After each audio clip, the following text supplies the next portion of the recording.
I feel like probably the two biggest aspects that will really set you apart on succeeding with money, whether you make what you feel like is a little bit of money, a lot of money, somewhere in between, right, is going to be the fact that you're going to have to step back and start asking yourself hard questions, start having some self-awareness, right, around what is your mindset, what does it look like, how do I shift it, and then also, like I said, setting up some intentionality of where is it that you even want to be. Most people will say, I want to be financially free, and they never really sit down and define that. And they really don't write out, what does that even mean? A common definition of financial freedom is the ability to do whatever you want, whenever you want, with whomever you want. And so that's great. That's a fantastic definition. However, have you ever sat down and said, what would I do? And who would I do it with? Hey guys, and welcome back to another episode of Financial Mastery Simplified. I am your host, Jax Crider, and today we have Paris on with us. He is an amazing resource, has done all kinds of things in the financial space, a little bit similar to me. Let's see, we've got mortgage, financial planning, financial coaching, life insurance, all kinds of stuff that he has dabbled and been the expert in over the course of his career. So welcome, Paris. Tell us a little bit about yourself and why you're excited to be on the show today and what you want to kind of talk about. Awesome. Thanks so much, Jax. First of all, just thanks for letting me on and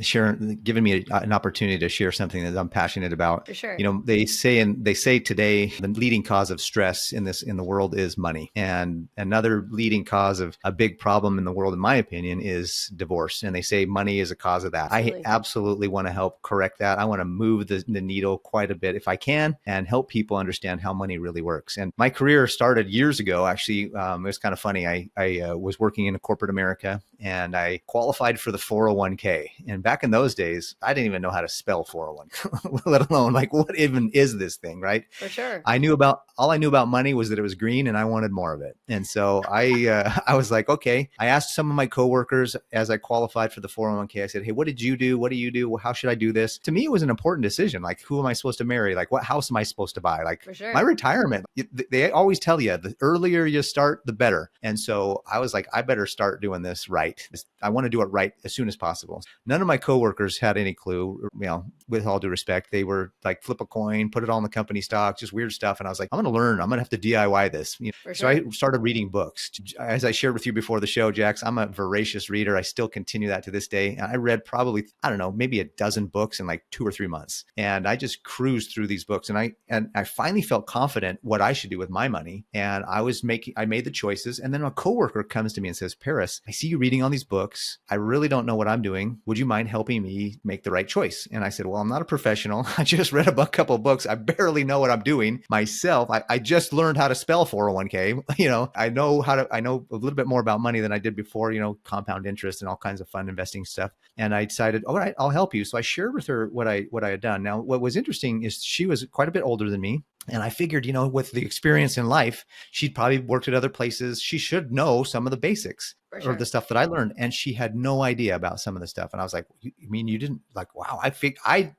thought she would know. And she didn't. And she said, Paris, you have a gift. And I said, really? She says, yeah, I finally understand what to do. Like, no one's been able to explain this to me the way that you have. You have a gift to take complicated things and make them super simple and easy to understand. I love that. And I've been told that over my lifetime for years. In fact, one of the funny things I get told all the time was, why don't they teach this in school? Well, you know, I'm kind of grateful they aren't teaching it in school because I wouldn't have a job, you know, so to speak, or a career, my business. But at the same time, I really wish they would teach it in school because then I could build on that. Like, I could take what you learned in school and I could build on that. So I've created some fun courses, you know, talking about that and how that works out. But that's basically how I got started in the industry. And that was in 2001. So I've been doing this for almost 25 years now. With this November will be 24 years that I'll be licensed. I was a licensed financial advisor. So after that, you know, my coworker said, you should do this for a living because you're really good at it. And I decided, you know, let me go to the local college and I'll look around and see what it takes. I had some friends that were CPAs, CFPs, and I kind of interviewed them and said, hey, what would you do differently if you had the chance to do it over? And while I was in the pursuit that I was transferring to the university, and they said that I couldn't enroll because the way it worked out, my schedule didn't allow me to enroll first. So I had a little bit of time. And in that time, and this is totally divine to me, like God did this to me because he knew I needed to be in this industry. He sent a recruiter for a financial advisory firm, and I met him and he says, hey, Paris, let me share with you what we do and how we do it. And I'm like, yes, I want to do this. This is what I For want to sure. do. I'm going to school for it. And then he said something else that changed my life. He said, Paris, you can go to school and you can learn and then earn, or you can come work with us and you can earn while you learn. For sure. And I was like, I was, as a young father, I was a young married, I was like, I would rather earn while I learn. For sure. And what was cool is they let me do it part-time. So I could keep my job and I could do this. I could work with them part-time. And so that's how I launched my career about 24 years ago in the financial service of financial advice. I worked for one of the largest financial advisory firms in the world, Transamerica Financial Advisors. And I stopped doing that around 2015 so that I could do more education and more coaching. And so that's kind of where I'm at. I love that. Stay tuned. We'll be back right after this message from our sponsors. Imagine having the power to control your financial destiny, no matter where you start. Welcome to the Financial Mastery Simplified course and resource platform, where financial education is tailored to your unique journey. We cover everything you need, from basic budgeting and saving strategies to advanced investing and retirement planning. Learn at your own pace with lessons that match your level of experience. Whether you're a beginner or looking to enhance your financial knowledge, join our community of learners and benefit from shared insights and expert guidance. The Financial Mastery Simplified course and resource platform equips you with the skills and confidence to take charge of your financial future. Ready to master your finances? Enroll in our courses today at the Financial Mastery Simplified course and resource platform. Start your path to financial independence now. Visit us at fms.tips and fms.college for more information. Hello and welcome to PBJ Mortgage, where your home ownership dreams become reality. Today, we want to share why choosing PBJ Mortgage is the right choice for your home financing needs. At PBJ Mortgage, we're built on a foundation of values that drive us every day. Our commitment to educate, empathize, and empower our clients sets us apart in the mortgage industry. Our clients are at the heart of everything we do, and their success stories speak volumes. With years of experience, our team possesses in-depth knowledge of the mortgage programs, ensuring you receive expert guidance and the best possible rates. We offer a diverse range of loan options to suit your unique needs, including conventional, FHA, VA, and more. No matter your situation, we've got a solution. At PBJ Mortgage, we pride ourselves on providing personalized service. Our dedicated loan officers are here to guide you every step of the way, making the process as smooth as making a peanut butter and jelly sandwich. We understand that time is of the essence, which is why we've streamlined our processes for efficiency and convenience. Transparency and clear communication are paramount. You'll always know where you stand throughout your mortgage journey. Reach out to us today to set up a call to discover your options. If you're ready to make your home ownership dreams a reality, contact PBJ Mortgage today. Let us empower you during this exciting journey. Phone number 4-693-733-107 www.pbjteam.com. Visit our website or give us a call to get started. We look forward to helping you secure your future home. PBJ Mortgage, where home begins. Thanks for your patience. Well, yeah, and I do agree with you that we should be teaching it in school, but we're not. I actually help mentor some high school students a little bit about money and understanding and education and things like that. So hopefully That's at so some point cool. we'll at least have a little bit more of a basis. I think you'll still have a job regardless, so don't worry about that. Yeah. But yes, and you and I are both on the same page. And this is kind of, I think, what we're going to go down a little bit of the rabbit hole with on money today, because man, you and I probably could talk for about the next 40 years about money and the importance of it and all the details. But I think where a lot of people get tripped up is a lot about mindset. Because first of all, I will say that money actually is not real. It is literally a made up thing. And I talk about that a lot because people get so wrapped around the axle. They put so much of their self-identity, how it is affecting their relationships, rather, whether it be their spouse, their significant other, their parents, siblings, whatever that looks like, right? Think about how many times mom or dad have passed and now there's a little bit of money and people are fighting over it. I mean, Right. it kind of seems ridiculous if you strip it all back, because literally it is actually a made up thing. So we have basically tied all of our identities and all these things to this made up thing, which in my mind is back to the mindset, right? Of like how we even get there to begin with, and why, if we're not fixing that, it doesn't matter how hard we try, how much money we make, how much we earn, we're never going to be successful or feel successful in a way that is really going to resonate and allow us to live our life on our own terms, which is literally the whole premise of why I created the podcast to begin with. That's awesome. That's awesome. I totally agree. You know, there's one of my sayings is mindset changes everything. And I believe that's true. And one of the things that I think is really true about that is we grow up and we see things modeled. Like you said, your parents, your significant other, we see things modeled. And then when we get married, we bring all of that history of our own and all of the history of our spouse, and we're trying to coordinate that together. It's almost like trying to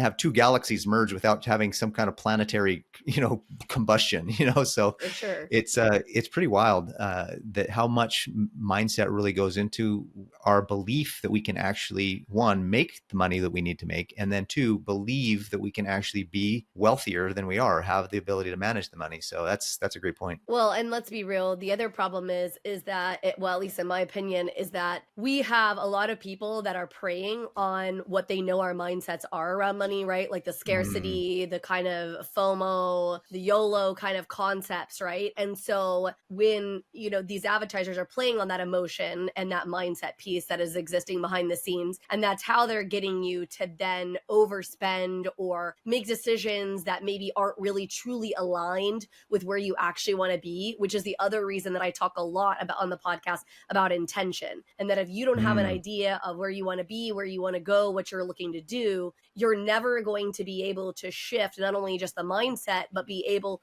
to resist some of these things that are going to constantly bombarding you and be coming at you, because you're not going to have an idea of exactly what it is. Like to your point, where you ask all these people about the 401k, like, how does this work? What should I be doing? And they all were like, I don't know, just do this or whatever. And instead of stepping back and creating some intention and saying, okay, so I have this opportunity with the 401k, here it is. I'm getting this, basically free money, and then also money that I'm donating to it. How do I make it do its highest and best use? How do I make it grow, do all the things that I need to do?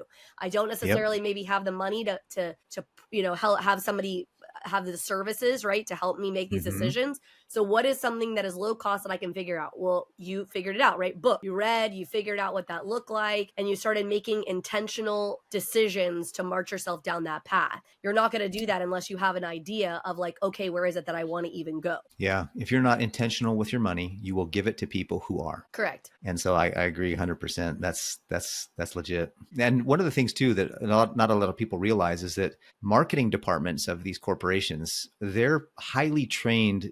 I mean, some of them PhD level human psychology, human behavioralists that know exactly how to position and say the right exact word that triggers in your mind subconsciously, mostly. Oh, wow, I need that. I better buy it. If I don't have it, I'm going to be, like you said, FOMO, if I don't have that, I'm going to. And so they are trained, highly trained professionals to separate us from our money to buy their widget, gadget, or service. And so we don't have any defense. I teasingly sometimes if somebody's a Harry Potter fan, I'll say, do you have a defense against these dark arts? So that's a little Harry Potter reference. Sorry if No, I'm a Potterhead, so I like it.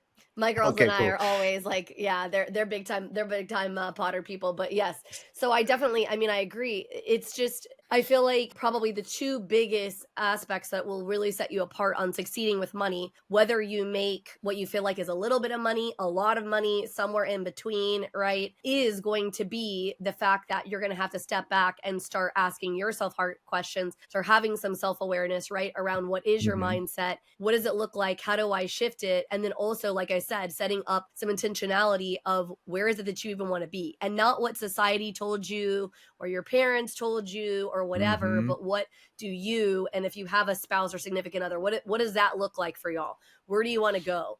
Because I say, and I use this example all the time, my brother and I, we were raised in the exact same household.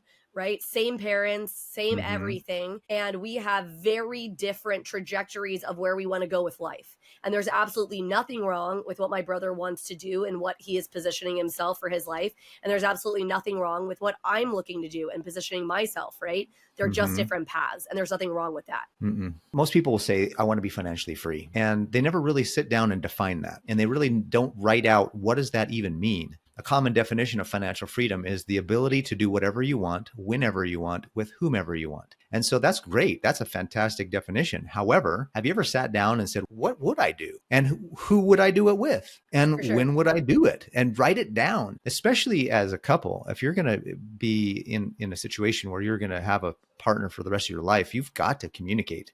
Communication is the critical thing here. And that's something that my wife and I have learned over the years, is that when we communicate, we do way better than when we're not. And when we're finding that we're struggling somehow, we realize, you know what, we probably haven't been communicating as clearly as we ought to. And so when you have a clearly defined goal, so I have a program, I call it my financial GPS, and it's my game planning session, but I did it. I actually named it my game planning session and didn't even realize that it was GPS. And I was like, you know what? That's a cool, that was probably God like saying, hey, let's do this for you, so it's easier. I love And that. so I was like, you know what? Everybody knows what a GPS is on their phone. For sure. And for example, if you need to go somewhere today and you haven't been there before, or maybe you have, but you're not you're not quite dialed it into your memory, you're going to type in your destination on your GPS. Well, that's at an exact specific address. You can't just tell GPS, I want to go to my friend's house. Like the GPS is like, well, where's that? You got to have an actual address. And then once you have an address that you put in, the GPS system thankfully already knows where you are, but you basically, get an opportunity to say, well, where are you starting? What's your starting point? You can put in there where I am right now, my current location. I could put in, start from this other area where I know how to get to, but more often than not, you're going to put in current location. So if you know where you're going and you have an exact address, that's a great start. The next thing is you need to know where you are. Like what are your current income? What's your current expenses? What are your current assets and liabilities? Like, where are you? And then how do you get from where you are to where you want to go? So a GPS will tell you turn by turn directions. Now there's two options on a GPS. One is you can just look at the overall destination. You can see the map and say, okay, I can kind of, go DIY it a little, or you can click start and have it tell you exactly how to get there and how to turn. And if you make the wrong turn, it will reroute you and get you the right direction. And that's where, a financial coach, somebody that will help you, keep you accountable is great, because sometimes we make wrong turns and we need somebody to tell us how to reroute. And Sure. that's what's so good about being intentional with your money, is that if you're intentional, you're going to be in a position where if you need to reroute, it's not going to take very long. For sure. Well, and the truth is that I think this is where a lot of people don't like to talk about money, is because there's a lot of shame associated with it. I think there's a lot of negativity surrounded with it, but it is truly just a tool.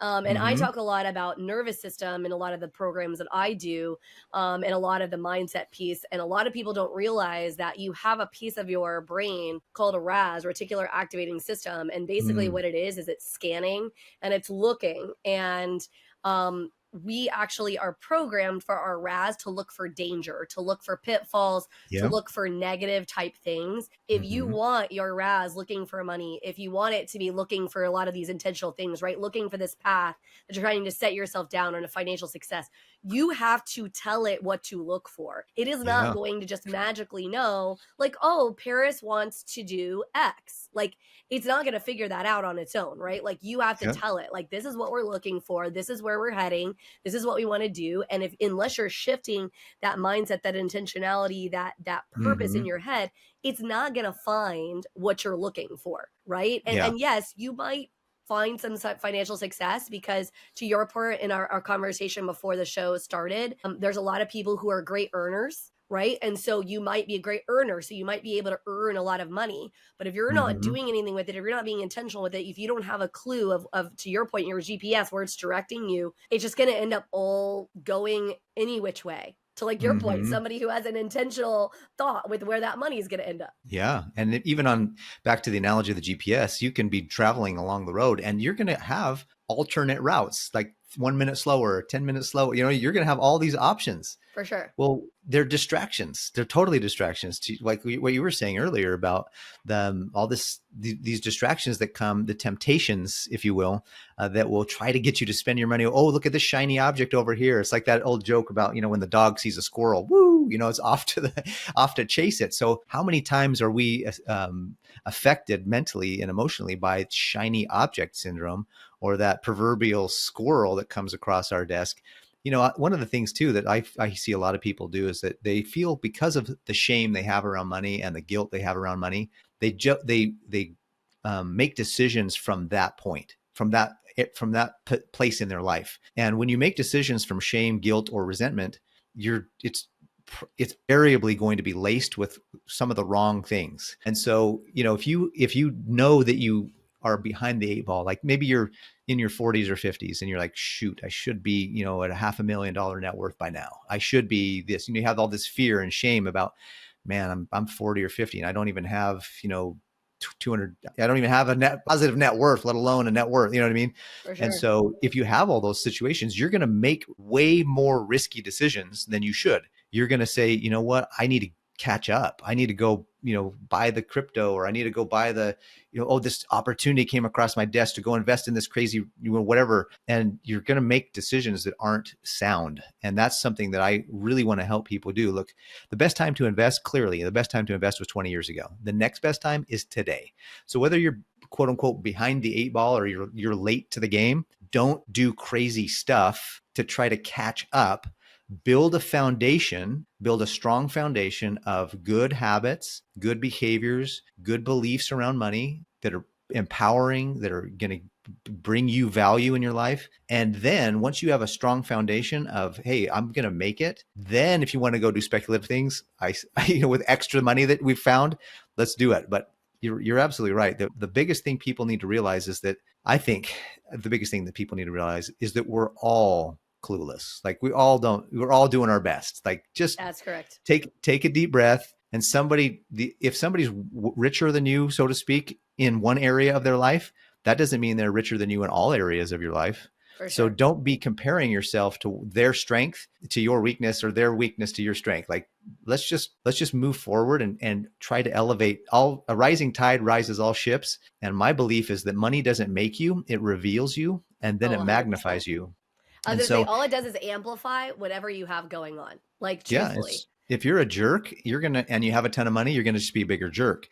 And if you're a good, kind-hearted, God-fearing philanthropy, person, you're going to I want you to be moneyed up so that we can have more good in the world. For sure. That's some of the teachings that I share. And I'm like, look, we need to get more people that are good, that know how to manage their money more effectively so they can build wealth and do good in the world, because money really does move things. Even though it's a tool, it's kind of made up. It's this thing that thing that we've used to kind of barter and move back, interchange and interact with one another for goods and services. Back in the day, they had gold and silver, which I really love, by the way, but they also just did a lot of bartering. So money is more of I think that's where you're going with. It's a made up thing. It's like this thing that we just created to help us make interchanging goods and services easier. So it's Exactly. true. It really is a tool. Stay tuned. We'll be back right after this message from our sponsors. Welcome to Financial Mastery Simplified, your go-to podcast for making smart money decisions. We break down complex financial topics into easy-to-understand advice you can use every day. Our experts cover everything from budgeting and saving to investing and retirement planning. We give you the tools to take control of your money and build the future you want. With Financial Mastery Simplified, you'll feel informed and empowered to make the best choices for your financial health. Tune in to Financial Mastery Simplified on your favorite podcast platform. Start your journey to financial confidence today. Visit us at fms.tips and fms.college for more information. Welcome to House U, where we believe in the power of education. At House U, we're more than just a brand. We're your partner in home ownership, dedicated to educating, equipping, and empowering you every step of the way. Education is at the heart of everything we do. We offer comprehensive resources designed to make home ownership simple and accessible for all. From understanding mortgage options to mastering home maintenance, HouseU provides the knowledge you need to make informed decisions with confidence. We host workshops and seminars, bringing together experts and community members to share insights and build a stronger, more informed community. Because when you're educated, you're empowered. HouseU, home ownership made simple for all. Visit our website or contact us today to start your journey with HouseU. Empower yourself with knowledge and embrace the joy of home ownership. Thanks for your patience. Now back to our conversation. Well, I bring it up because I think it's so funny to me that something that didn't even exist, however many years back, back when we were, in essence created, when we were cavemen, like that doesn't even a thing, that we are tying so much of our identity, our relationship, pieces, right? Whether they break up or stay together, like stuff like this, around something that technically is made up. And so my point is that this is, again, where a mindset thing, because you have to step back and realize that this is really a made up thing. And yes, it serves a purpose, and there's an intention behind why it exists, and you have to recognize that. But it is just a tool. And so there shouldn't, you have to strip out the guilt and the shame. I mean, I tease myself all the time on this show that behind me are about 400 purple cups, because apparently I have a purple cup obsession, and then I always hold up the purple cup that's always hanging out on my desk. Do I really need, 800 purple cups? No. Do I know that I don't need that? Right? Yes, of course. Like, again, so whereas you were not trained in money young, I actually was. My mom made me read Sound Mind Investing when I was in 7th grade. So I understood the concept of compounding interest and how all these pieces worked and how they fit together. Now, that didn't necessarily mean that I always understand everything about money or make the right decisions, which is exactly why I'm not afraid to sometimes throw myself under the bus, for the realization that even with all the knowledge and even with all the good things, I don't always make the right choice. But to your point, if you have like where you're going and where you're headed and what that path looks like, if you do step off the path, then you can look for the redirect. Okay, I didn't make this right choice, so now I have to redirect what that looks like, right? And sometimes, like I said all the time, life just lifes. I mean, there are some things that are completely outside of your control, but if you haven't set up your mindset and your intention, then whatever comes, you're going to take it on as guilt and shame, and you're going to let it destroy you monetarily. And it just does not have to. You're right. And what's interesting is that as you share that, it reminds me of a story in 2008 during the economic downturn. For those that are old enough to remember that, I actually was building a very strong business. I had an agency that I was running, several agents that I was overseeing and training, and I was a senior marketing director for the firm I mentioned earlier. And I had a goal. If I was going to hit 6 figures that year, it was commission based. It was really going to be a good year. And then halfway through the year, I was definitely on track. And third quarter of 2008, as anybody who remembers, it just all went the wrong direction. I literally could write a country music song about everything that happened to me in 2008. Like, I lost my car, I lost my house, I lost my business, I lost everything. And there was a time, I think there's a season when you have a bad decision or when something hits you that's out of your control. I think there's a time that you need to kind of sit with that and own it and kind of be in it for a minute and recognize and validate it because it's real. However, your mindset will determine what you'll do next. For sure. And if you have a mindset of abundance and a mindset of strength, you're going to climb out of that and you're going to rebuild stronger. You're going to learn the lesson and you're going to rebuild stronger. If you have a weaker mindset, you're going to be a victim now, and you're going to be like, oh, well, the world is after me, and there's nothing I can do, and I'm whatever's happens just is going to happen, and there's just nothing I can control. And in psychology, they call it the locus of control. There's an internal locus of control and an external locus of control. Those that have an external locus of control believe that they're a victim, that everything's happening to them, that the man, that their boss, that the corporation, that the environment, that the family they were born into, that the neighborhood they grew up in, it's all that, it's everybody else's fault. Like the way I am today is because of everybody else did it to me. For And sure. an internal locus of control realizes, wait, no, I have control. I can change this.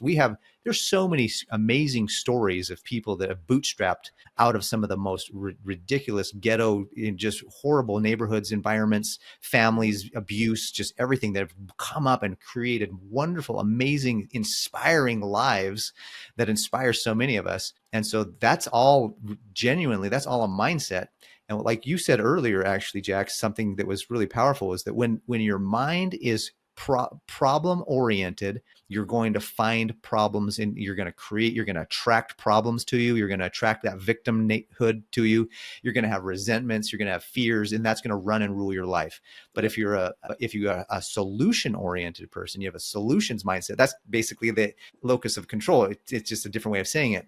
When you're solution oriented, you're going to find solutions. Problems are still going to come. You're going to still have issues, but when they hit you, you're going to think of, okay, here's the problem. You identify the problem. You get clear on what the problem is. You don't dwell in it, but you get clear on it. And once you know exactly what it is, your mind, your brain, God, whatever universe, whatever you want to say, will guide you and direct you to the solution. And all of a sudden, you'll be like, wait a minute. I lost everything in 2008, by 11 or 12. I didn't have to file bankruptcy, thankfully, but I completely paid off all my debts. And I haven't been in consumer debt for almost 15 years. I have no consumer debt, and I haven't had any for almost 15 years. Awesome. And so that's power. But I love credit cards. So I pay them off every month. Like that's the difference. So my mindset back in those days was way different. But I learned the lesson, and my mindset coming out of it is now I've built a very strong situation where I built a strong 6-figure passive income. Everybody wants passive income. By the way, I highly recommend passive income. Everybody should get something. If it's a side hustle, get something that's passive, and then build your net worth. Get a positive net worth. I know you're a mortgage person, but I highly recommend people separate their personal residence in their net worth, keep track of it, but also keep track of your liquid net worth outside of your home, your current present residence. Now, if you have real estate that's like investment properties and stuff like that, you can add that into your that other side of your net worth. But 90% of Americans have a positive net worth, including their home. If you take out their personal residence, it drops to 30% of Americans have a positive net worth. That actually doesn't surprise me based on what we see all the time. Yeah. It's the other reason that I highly recommend people, we're unusual when it comes to the mortgage side, because we're not going to just tell you to buy a house, right? I obviously personally believe that it is one of the larger wealth differentiators. However, I firmly believe that there's multiple ways you can build wealth, including, like you said, creating passive income streams, making sure that you have other assets that are not just your home. Like there's lots of different ways that this can be done. And if I feel like you're going to be putting yourself into too much of a box by purchasing a house, because that's actually where I'm seeing across the board. I'm in all these moms groups and things like that. And I see all these people talking about whether they need to sell their home or not, because they have a lot of equity there, but they're now struggling heavily because of exactly what you said. So all their net worth is trapped inside that house. And so because they don't have any liquid or any things that are going to try to help them when the payments are rising, because taxes and insurance obviously changes. If you have HOA costs on your house, that is incrementally usually going to rise on an annual basis. And so your expenses are going to increase, right? Yes. I mean, and usually beyond what your cost of living at work raises are. Correct. Exactly. Well, that's what I was going to say. So, I mean, you are going to limit some of your exposure to that increase by owning a home, because at least the principal and interest piece, if it's a fixed rate, is not changing. However, there are some other aspects, and to your point, you are usually not getting as much of a raise, right? And like if you were doing a regular W-2 job for cost of living increases, then what is actually you're getting hit with. So if you have no plan on this front, then you are going to get yourself into a little bit of a bind and a little bit of a box. Right. And so it definitely creates a challenge, which is why I encourage people to think outside of the box. Right. I mean, my own girls are looking to possibly buy a house together because yes, they technically could buy one individually, but it would be very difficult to sustain that way. And so, maybe that's not necessarily your favorite, right? Having to live with somebody else in your family or a roommate or whatever that looks like. However, it's allowing them to sort of build some wealth for themselves, right? Through the avenue of owning a home, but still not having all the exposure on a single individual. which is That's creating, really some good. different things. Now, that's of course because they sat what they jokingly call life lessons with Jacqueline for I don't even know Awesome. how long about intentionality. I was like, look, girls, I don't care where you get in life. I don't care what kind of job you do in life, whatever Hmm. floats your boat, whatever drives you, right? Whatever passions you hold. However, you need to get there intentionally. Don't just accidentally trip over yourself and fall into things because it's not going to Hmm. yield you what you're really looking for in life. Absolutely. And intentionality is so powerful in so many ways. And I just love what you said. House hacking is a huge thing, and statistically speaking, there's a great book, and I shared this with you earlier. There's a great book called The Millionaire Next Door, and then it was a follow-up book to that called The Next Millionaire Next Door, and it was a 20-year research project on millionaires. What are their habits? What do they do? Like, how do millionaires really act and believe, and what do they really buy, and are they flashy and rich, and are they super, keeping up with the Joneses? No. In fact, they found that the majority of millionaires and real wealthy people, wealth is quiet, wealth is Very much calm, so. wealth is rich people who are telling you how rich they are is because they're not as rich as they're telling you they are. Okay, So so when you're go done ahead. telling that, I have a funny story I have to tell you about So that I was about going to wealth. say, I was just going to finish up with, in that book, it does very clearly state that one of the differentiators, or one of the big statistics, is that they are homeowners and they own their home, because it's a huge thing. It's part of the American dream. We all want to own a home. And with the way things are going in the marketplace right now, it's almost like, is that even going to be possible? And it is. If you're intentional with your money, you can absolutely build yourself into a place where you have the right habits, the right behaviors, the right beliefs around money, so that you can get all the things that you want. And you just have to be, for example, I was telling Jax earlier, I bought my house, and the house that I bought, I could have I qualified for about a double the mortgage that I'm paying. For sure. And if you're not intentional with your money, you're going to just take whatever the mortgage guy tells you. Hey, you can qualify for a $1 billion house. Okay, let's go. Well, now you're strapped to that payment. You're a slave to that payment for the next 30 years. For I'm like, sure. I don't want to be a slave to that payment. I want to be a slave to this payment. If I'm going to be a slave, I want to be a slave to the payment I want to pay. And so we found a house in the range of what I wanted to pay. And Yeah, what you're comfortable with. it was still a huge upgrade from our previous house. It's still beautiful. I love the home that I'm in. It's humble. It's not extravagant, and I don't feel strapped. And my stress is way less because I bought a house well within my means. And so that's a key indicator of wealth and creating wealth, is buying things properly. For sure. Well, I was going to say on that piece, we actually tell most of our clients not to go to the highest unless there's a couple exceptions for us. So number one, if maybe we're only using one of the people that are actually buying the house, right? Maybe because Mm-hmm. of credit reasons or income reasons, we're only using one of them. So there actually is other income, then we might encourage them to go to kind of the top of their limit, because there is other income flowing into the home. Mm-hmm. Or there is a lot of income that we can't count. Then I might say, okay, what you qualify for, but very rarely do we actually encourage people to go to their max.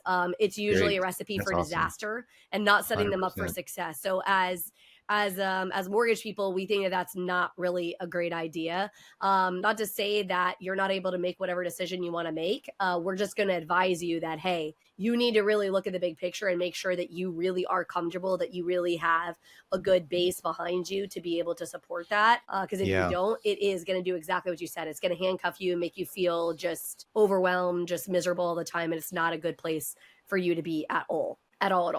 But I was going to tell you, so there's two things I could say about people who are very wealthy. So I have a relative. I will, of course, leave him remain nameless. But this particular relative is incredibly wealthy. He actually, in the course of his life, created somewhere between 12 and 14 different businesses, Mm-hmm. has multi millions of dollars. This is a man who wears Walmart jeans, T-shirts, and drives a Toyota Camry. So if Awesome. you met him anywhere, I guarantee you would have zero clue that he had this kind of wealth, because Yep. it's just not really him. And he's just very frugal, and like with how he's very intentional with his money. Not to say that he doesn't own a really big, very expensive house, because it was very important to him. He was in the Navy and wanted to live on the point of a lake, and so he Mm-hmm. owns a very big, very nice house, because that was something that was important to him, right? And he clearly has the money to be able to afford it. Yeah. And so he's being very intentional with his money. That's awesome. That is so awesome. But my very I favorite story about wealth, I told this the other day to somebody. So I went to regular public school all the way up until my sophomore year in high school. My sophomore Mhm. through senior year, I went to a very wealthy private school in the Dallas area where literally I was probably the poor kid and my dad made like multiple six figures and like we were like the poor family at the school. Wow. Okay. So these Mhm. are people that had significant wealth.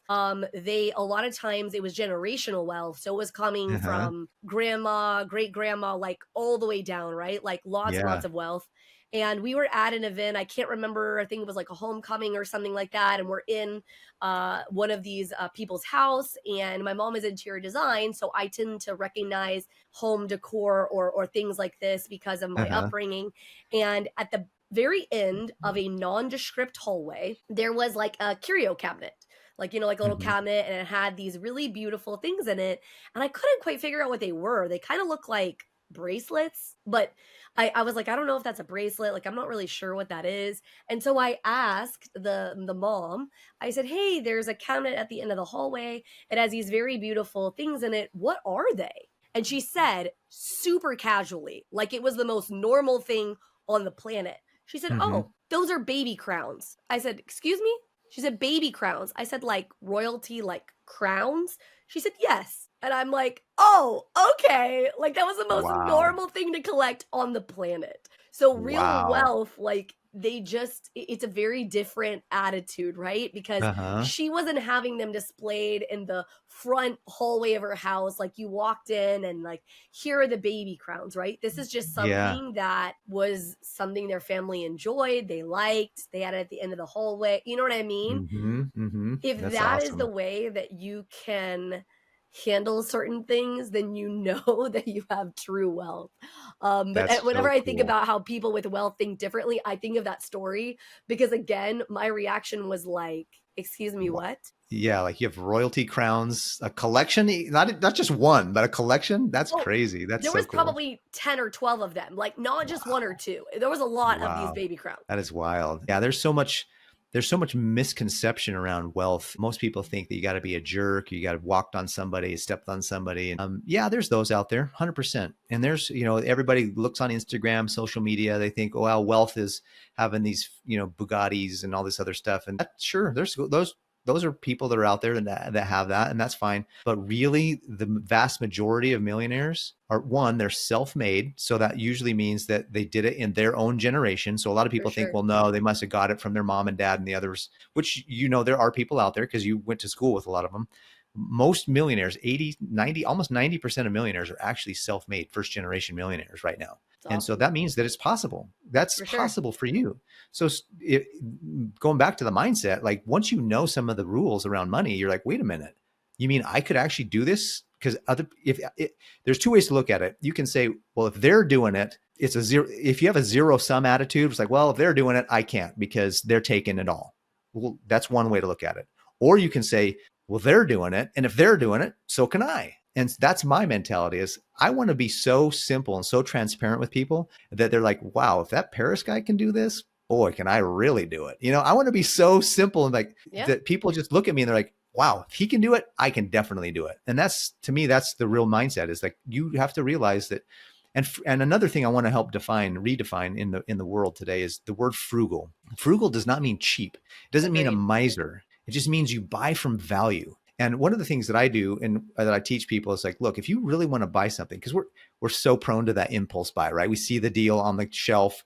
Literally, they're professionals put on the shelf in the grocery store, the department store. They put stuff right when you walk in. All the stuff that's the stuff they want you to see and buy. It's all right there in front. It's all positioned. Nothing when you walk into a department store or a grocery store, nothing is put there by Not accident. random. It's all put there intentionally, by the way, to get you to buy stuff that you don't need to impress people that you don't care about. Anyways, the saying. But frugality to me is I want to buy with intention. So I tell people, look, if you want to buy something as if it's an impulse right now, you haven't been thinking about it, you haven't been saving up for it. If it's an impulse right now, take a deep breath. Step back, write it on a wish list. I think wish lists we should have a pocket or an iPhone, have our own wish list of things. Put it on a wish list.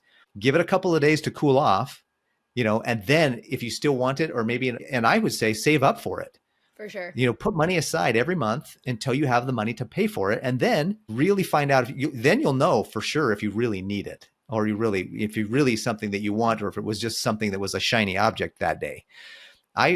My philosophy is I want to stop people spending tomorrow's money today and start spending yesterday's money today. Yeah. What I mean by that is completely. don't put yourself in a situation where you're in debt and now you're hoping that your tomorrow's paychecks are going to continue to come in and they're going to pay for the stuff you bought today. What I would say is move towards putting money in savings, save for things, have sinking funds. They're called sinking funds. Save for Christmas, save for birthdays, save for car repairs, save for, home repairs. I have a fund for all of those things and more that as soon as I get the money, as soon as I get paid, I put it in my fund. Once I have the fund full enough that I can go buy something with it on my list, I go buy it. I don't buy, and I usually pay for it on a credit card to get cash back or points. And then I pay the credit card off.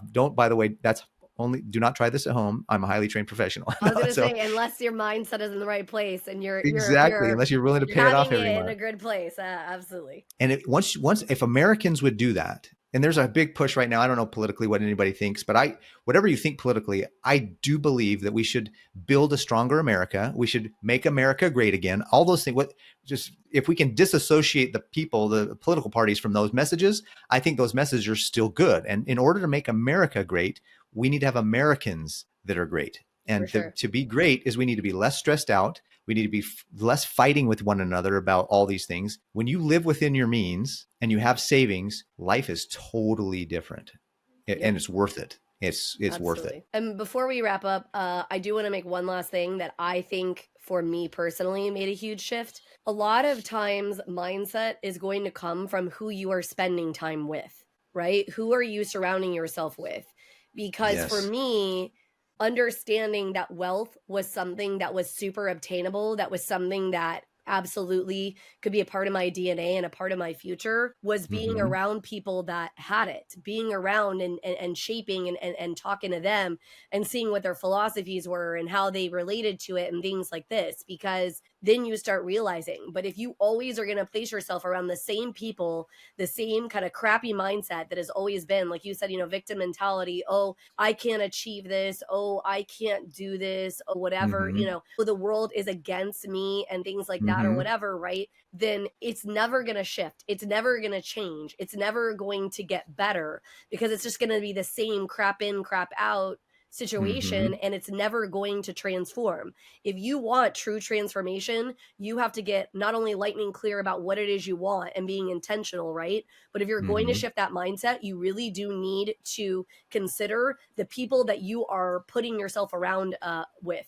If you've ever read the book Atomic Habits, it's one of the things that he talks about is all the habits. And one of the things is being around the same kind of people, right? The people that are having the same kind of viewpoint, the same kind of thoughts that you have. And it's probably the most important thing to do is that. And so if you hear nothing else, it's that you need to be placing yourself around those people, right? Whether you hire them, like you're hiring Paris to help you figure out like where your money's at or whatever, the people you see in your friend circle, right? The kind of books that you're reading, the kind of podcasts you're listening to, whatever that looks like, right? Because all of this is going to go in to that process, and things will never get better until you shift that, period. Yep. Yeah. And to add to that, it's not just the people you hang out with, but also the books you read and the events you attend. And events could be podcasts like this. I think that the more you put good things in your mind, the better you'll get. And it's, the Stoics, I follow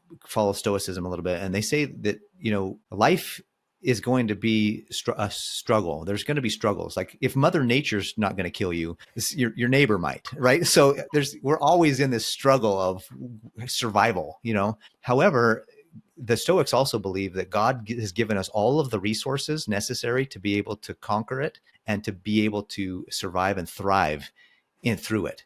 And if you believe that there's resources, if you believe that you have the ability to come up out of it, whatever knocks you down, if you believe you can get back up again, even if it's with a mentor or a coach or yourself, that's where your mindset's going to change and shift. And I totally agree, Jax. That was excellent. You're right. Yeah. And I don't remember who said the quote. It might be Henry Ford, I got to think about it, but it's whether you believe you can do it or not, you're right. Have you heard that quote? Yeah, yeah, you're right. Absolutely. Yes, absolutely. And And it's the truth. Napoleon, yeah, in similar quote to that was Napoleon Hill, who said, "Whatever the mind of man can conceive and can believe and conceive, it can achieve." And so you're right, absolutely. Whether you think you can or can't, you're right.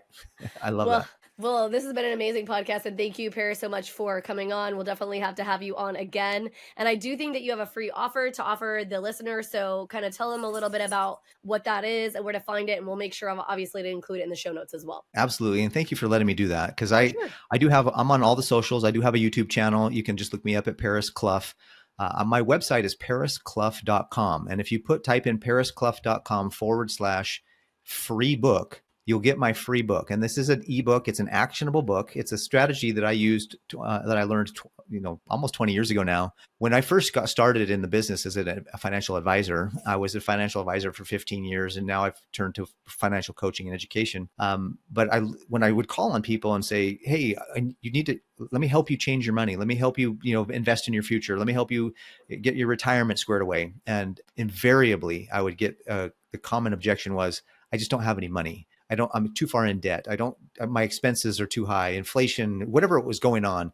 I just don't have money in my budget right now for any of that." And I thought to myself, if I'm going to do this, I got to figure out how to help people find money. I got to help people find money in ways that they probably never even thought about. And I'm not talking about rice and beans, people. I'm talking about like legitimate ways that we have holes in our bank account that are just sifting through, that if we can repair those holes, we can start filling up our bank accounts with the right things. And so I created a system. It's a 3 or 4 step system.